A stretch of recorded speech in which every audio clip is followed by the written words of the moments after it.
김말순 78. 요양원 창가에 앉아있는 할머니는 하루 중 이 시간을 가장 오래 기다린다. 마른 손가락 사이로 조심스럽게 붓을 들고 노란색 물감을 찍는다. 붓이 캔버스를 스치는 소리는 조용하지만 그 속엔 말 못할 이야기들이 숨어 있었다. 요양보호사 은지가 다가와 조심스레 말을 건넨다. 말순 어르신, 오늘은 아드님이 못 오신다고 하셨어요. 바쁘시대요. 할머니는 대답 대신 고개만 끄덕였다. 익숙한 일이다. 원래부터 그랬다. 방 한켠에 쌓인 그림들은 모조리 얼굴이다. 표정 없는 사람들, 눈을 감고 있는 사람들, 울고 있는 듯한 사람들. 누군가 보기엔 기괴할 수도 있었지만 할머니는 그 얼굴들이 자신의 마음을 대신해주는 유일한 친구라고 여겼다. 한때 화려했던 삶이 있었다. 서울 한복판의 작업실에서 붓 하나로 세상과 겨뤘던 날들이. 그러나 남편이 세상을 떠난 후 아들 내외는 할머니의 삶에서 예술이라는 단어를 지워버렸다. 몸이 불편하다는 이유로, 나이가 많다는 이유로 할머니를 요양원이라는 이름의 작은 감옥에 밀어넣은 것이다. 며느리는 늘 그런 식이었다. 어머니는 요양원 계시니까 얼마나 좋아요. 간병 걱정 안 해도 되잖아요. 그 말에 할머니는 아무 말도 하지 않았다. 굳이 입을 열지 않아도 사람의 속마음은 눈빛과 손짓으로도 알 수 있다는 걸 살아오며 배웠기 때문이다. 요즘은 소리도 잘 안 들린다. 보청기는 있지만 자주 꺼둔다.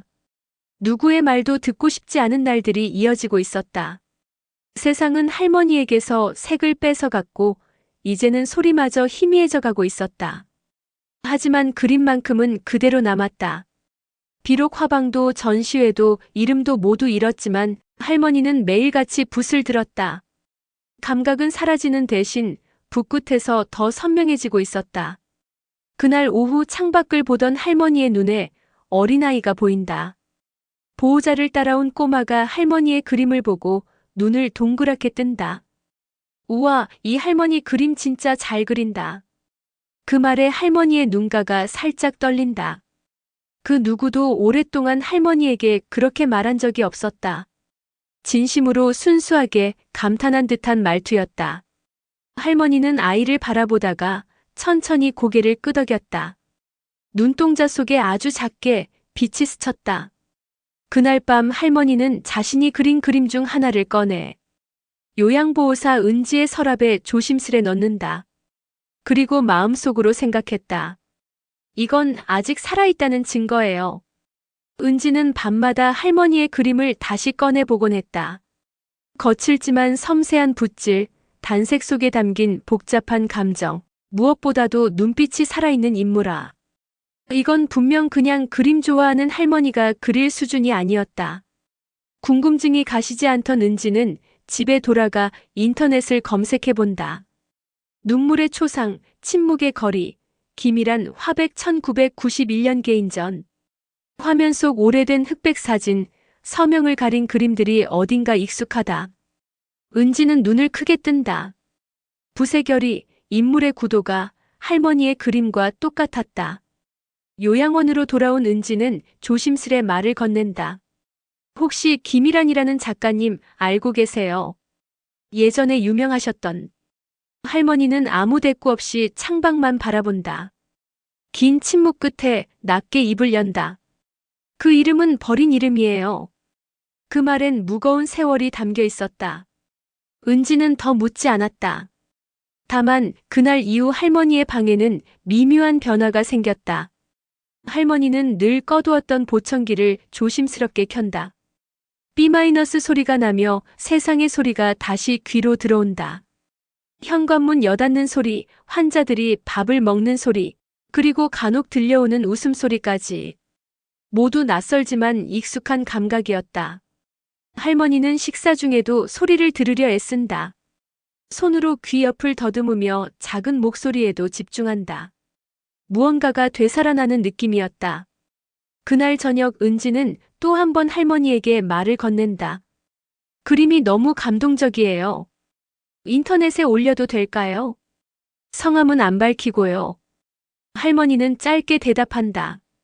맘대로 하세요. 이름은 밝히지 마시고요. 며칠 후 은지가 조심스레 휴대폰을 내민다. 보세요. 이게요, 인터넷에 올라간 그림에 달린 댓글들이에요. 할머니는 화면을 바라본다. 어머니의 얼굴이 떠올랐어요.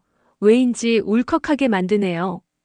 짧은 댓글들이 화면에 흐르고 좋아요 수가 1000단위를 넘는다. 할머니는 잠시 말을 잇지 못한다.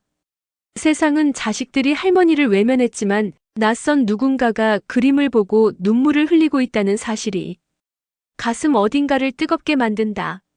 할머니는 오래된 스케치북을 새로 펼친다. 그날 밤 새로운 그림을 그린다. 제목은 다시 듣는 저녁. 할머니는 눈을 감고 캔버스에 그림을 얹는다. 소리 없는 세상에서 이제 다시 귀를 열기 시작했다. 은지는 밤마다 할머니의 그림을 다시 꺼내보곤 했다. 거칠지만 섬세한 붓질, 단색 속에 담긴 복잡한 감정, 무엇보다도 눈빛이 살아있는 인물아. 이건 분명 그냥 그림 좋아하는 할머니가 그릴 수준이 아니었다. 궁금증이 가시지 않던 은지는 집에 돌아가 인터넷을 검색해본다. 눈물의 초상, 침묵의 거리, 기밀한 화백 1991년 개인전. 화면 속 오래된 흑백 사진, 서명을 가린 그림들이 어딘가 익숙하다. 은지는 눈을 크게 뜬다. 붓의 결이, 인물의 구도가 할머니의 그림과 똑같았다. 요양원으로 돌아온 은지는 조심스레 말을 건넨다. 혹시 김일환이라는 작가님 알고 계세요? 예전에 유명하셨던. 할머니는 아무 대꾸 없이 창밖만 바라본다. 긴 침묵 끝에 낮게 입을 연다. 그 이름은 버린 이름이에요. 그 말엔 무거운 세월이 담겨 있었다. 은지는 더 묻지 않았다. 다만 그날 이후 할머니의 방에는 미묘한 변화가 생겼다. 할머니는 늘 꺼두었던 보청기를 조심스럽게 켠다. B- 소리가 나며 세상의 소리가 다시 귀로 들어온다. 현관문 여닫는 소리, 환자들이 밥을 먹는 소리, 그리고 간혹 들려오는 웃음소리까지. 모두 낯설지만 익숙한 감각이었다. 할머니는 식사 중에도 소리를 들으려 애쓴다. 손으로 귀 옆을 더듬으며 작은 목소리에도 집중한다. 무언가가 되살아나는 느낌이었다. 그날 저녁 은지는 또 한 번 할머니에게 말을 건넨다. 그림이 너무 감동적이에요. 인터넷에 올려도 될까요? 성함은 안 밝히고요.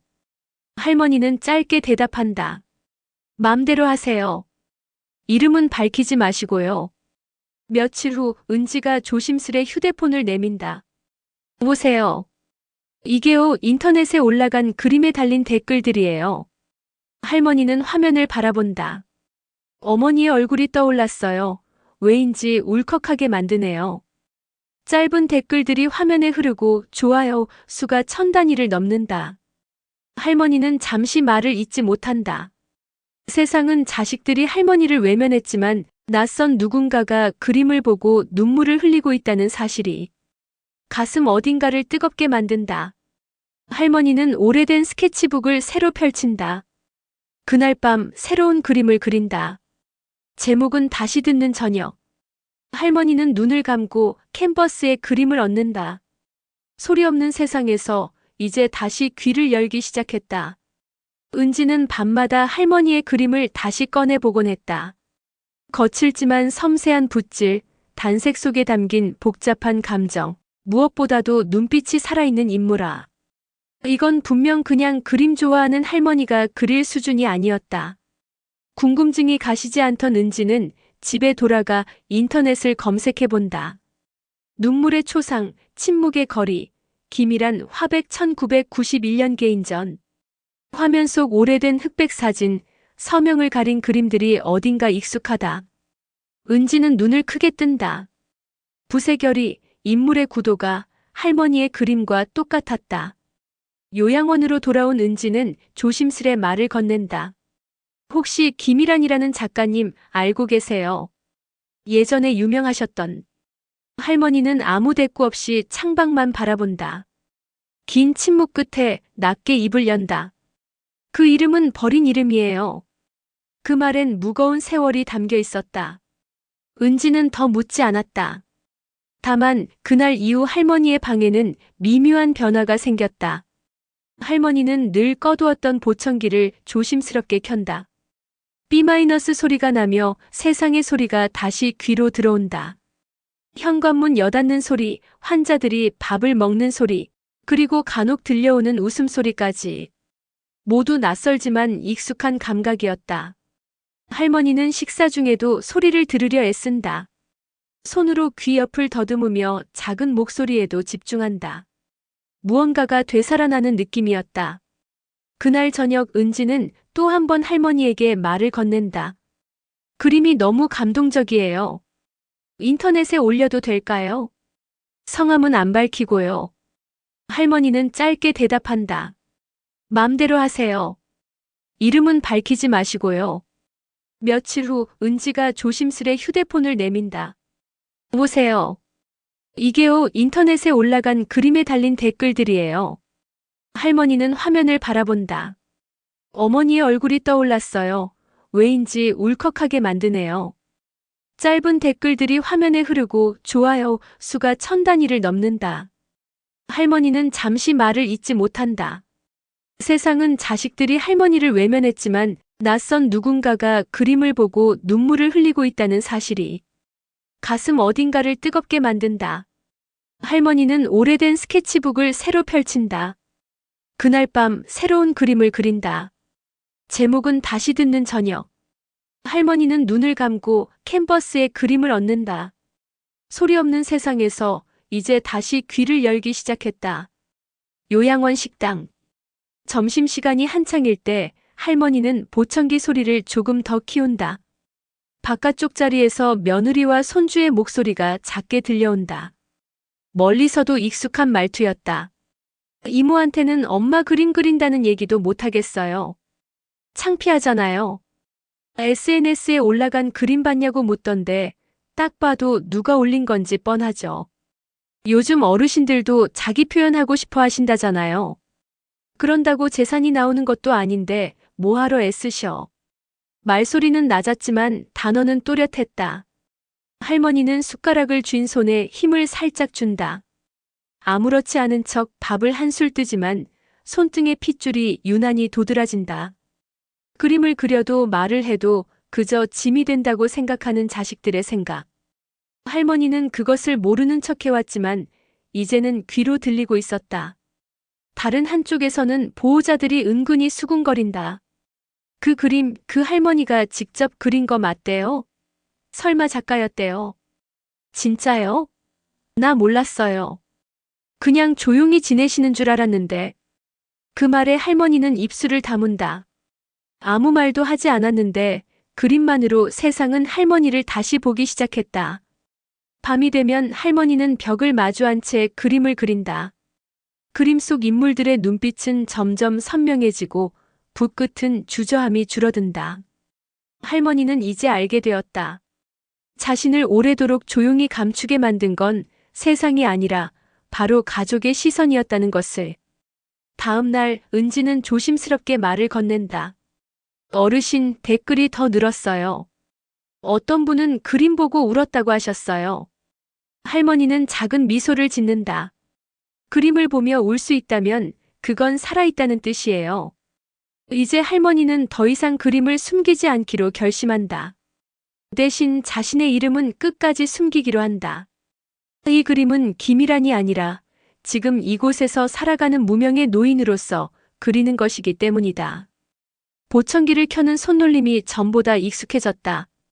세상이 점점 들리기 시작하고 사람들의 진심과 거짓도 분간되기 시작했다.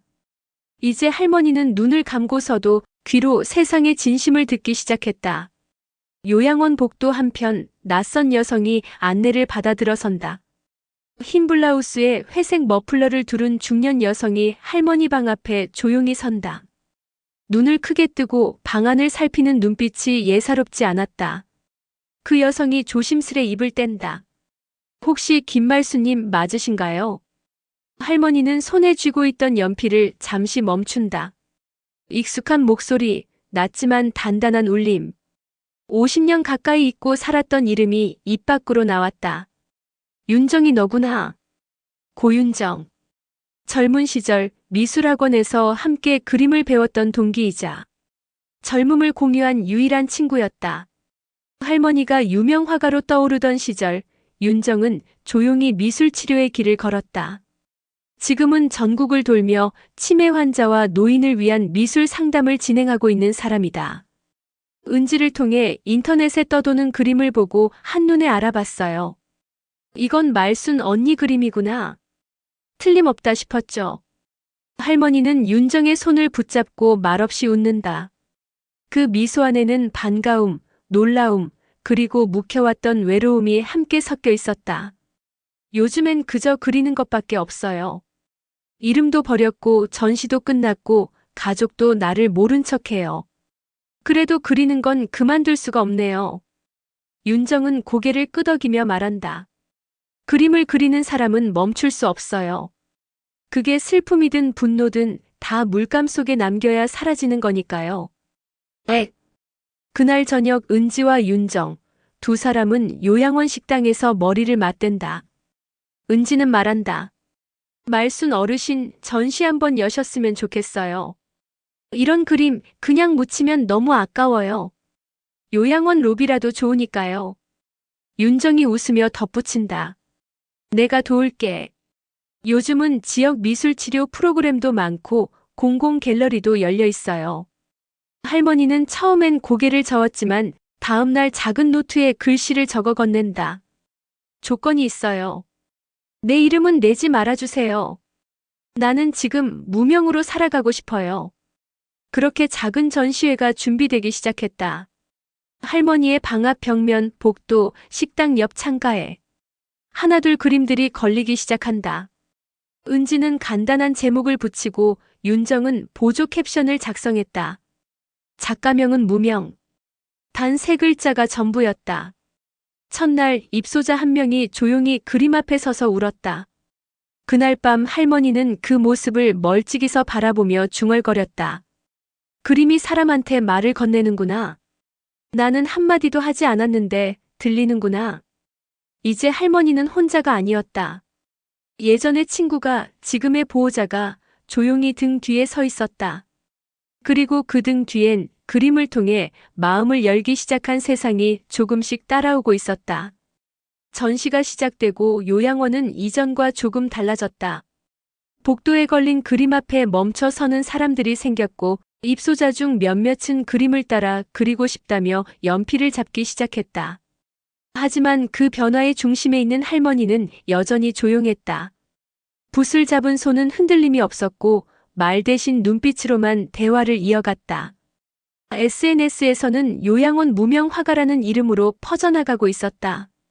요양보호사 은지가 올린 짧은 영상 하나가 지역 커뮤니티를 타고 번지기 시작했고 관심을 갖는 사람들 사이에선 이 그림의 정체가 누구인지 추측이 이어졌다.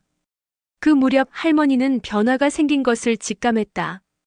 며느리의 전화가 다시 늘었고 아들은 마지못해 요양원에 찾아와 물었다. 그림 엄마가 직접 그리신 거 맞아요? 설마 옛날에 뭔가 해놓으신 거 아니죠? 요즘엔 이런 것도 돈 된다고 하던데요. 할머니는 대답하지 않았다. 대신 낡은 노트북을 꺼내더니 그림 사진들을 천천히 정리했다. 폴더 이름은 이름 없는 기록. 할머니는 캔버스를 하나씩 찍고 노트의 날짜와 제목, 그릴 때의 감정을 기록하기 시작했다. 그 모습은 마치 오랜 침묵 속에 준비한 반격의 예행 연습 같았다. 붓질은 더 묵직해졌고 색채는 강렬해졌다. 특히 욕심 많은 아이들이라는 제목이 붙은 그림 앞에선 은지도 윤정도 쉽게 말을 잇지 못했다. 그림 속 인물들은 마치 누군가를 비웃는 것처럼 입꼬리가 올라가 있었고 어딘지 모르게 익숙한 실루엣이 섞여 있었다. 할머니는 낮에는 그림을 걸고 밤에는 증거를 모았다. 녹음기, 노트, 캔버스마다 일기처럼 남긴 문장들. 모든 것은 차곡차곡 쌓여갔다. 자식들이 무심코 던진 말, 며느리가 계산처럼 따지는 요양원 비용 이야기, 손주가 핸드폰으로 찍은 그림을 친구들과 웃으며 조롱하던 장면까지. 모두 할머니의 눈과 귀, 손끝에 기록되고 있었다. 누가 봐도 할머니는 이제 기다리는 사람이 아니었다. 모든 것을 알고 조용히 준비하는 사람으로 변하고 있었다. 그날 밤 할머니는 제목 없는 그림을 하나 완성한다. 흑백의 공간, 그 속에 입을 다문 인물들이 가득한 그림이었다. 캔버스 가장 아래에는 작고 흐린 글씨로 단어 하나가 적혀 있었다. 증언. 할머니는 붓을 내려놓고 천천히 방을 정리한다. 그리고 속으로 혼잣말처럼 말한다. 이제 들을 준비가 됐겠죠. 전시 마지막 날. 요양원 복도는 평소보다 훨씬 붐볐다. 지역 커뮤니티를 통해 소식을 들은 사람들과 우연히 들른 방문객들, 그리고 뜻밖에도 며느리와 손주, 아들이 함께 모습을 드러냈다. 아들은 로비에 붙은 무명작가 전 안내문을 보고 어딘가 불편한 기색을 감추지 못했다. 며느리는 그림 앞에서 소곤거렸다. 요즘 애들 학원비도 밀려있고 남편 회사도 불안하잖아요. 근데 어머님 그림에 사람들이 관심 가진다니까 혹시 모르죠. 이런 거 조용히 정리해 두셨으면 우리도 좀 숨통 트일 수 있을 텐데요. 할머니는 멀찍이서 그들의 대화를 조용히 듣고 있었다. 보청기 너머로 들리는 목소리는 낮았지만 단어 하나하나가 명확했다. 손주는 휴대폰으로 그림을 찍으며 말했다. 이거 기사에 나왔던 그 그림 맞지? 인터넷 보니까 감성 소비하는 사람들이 많던데 혹시라도 잘 되면 도움될 수도 있지 않아요? 그 말에 할머니는 천천히 다가가 로비 중앙에 걸린 마지막 그림 앞에 섰다. 그림의 제목은 침묵. 입이 지워진 얼굴, 귀가 닫힌 아이, 눈을 감은 어른. 그림을 본 사람들 사이에 묘한 정적이 흐른다. 할머니는 주머니에서 작은 녹음기를 꺼낸다. 그리고 버튼을 누른다. 이럴 때 부모님이 조금 도와주시면 얼마나 좋아요. 어머님이 우리 사정 아시잖아요. 그림 같은 거 그냥 지나가게 두면 기회 놓치는 거예요. 이게 마지막 기회일지도 몰라요. 그 목소리는 분명 며느리의 것이었다. 방금 전까지 웃고 있던 며느리의 얼굴이 굳는다. 아들은 말없이 녹음기를 바라보다 시선을 피한다. 할머니는 조용히 입을 연다. 나도 너희 사정 모르는 거 아니에요. 근데 내가 그림 그리는 이유가 돈이었으면 진작 팔았겠죠. 나는 돈도 이름도 잃고 싶지 않아서 이 나이에도 붓을 놓지 않았어요. 사람들은 숨을 죽인 채 할머니를 바라본다. 할머니는 그림 하나를 천천히 떼어 아들의 손에 건넨다. 이건 내가 너였을 때 그린 그림이에요. 당신들 말 한마디 한마디가 내 그림에 어떻게 남았는지 직접 보세요. 아들은 고개를 들지 못한다. 손주는 휴대폰을 주머니에 넣으며 말이 없다. 며느리는 뒤돌아섰다. 할머니는 다시 자신의 자리에 앉는다. 붓을 들지 않고 말도 하지 않는다. 하지만 그 자리에 앉아있는 모습 자체로 이제는 말보다 강한 존재가 되었다. 전시가 끝나자 사람들은 할머니의 방 앞에 조용히 그림을 남기고 간다. 누군가는 작은 쪽지에 썼다.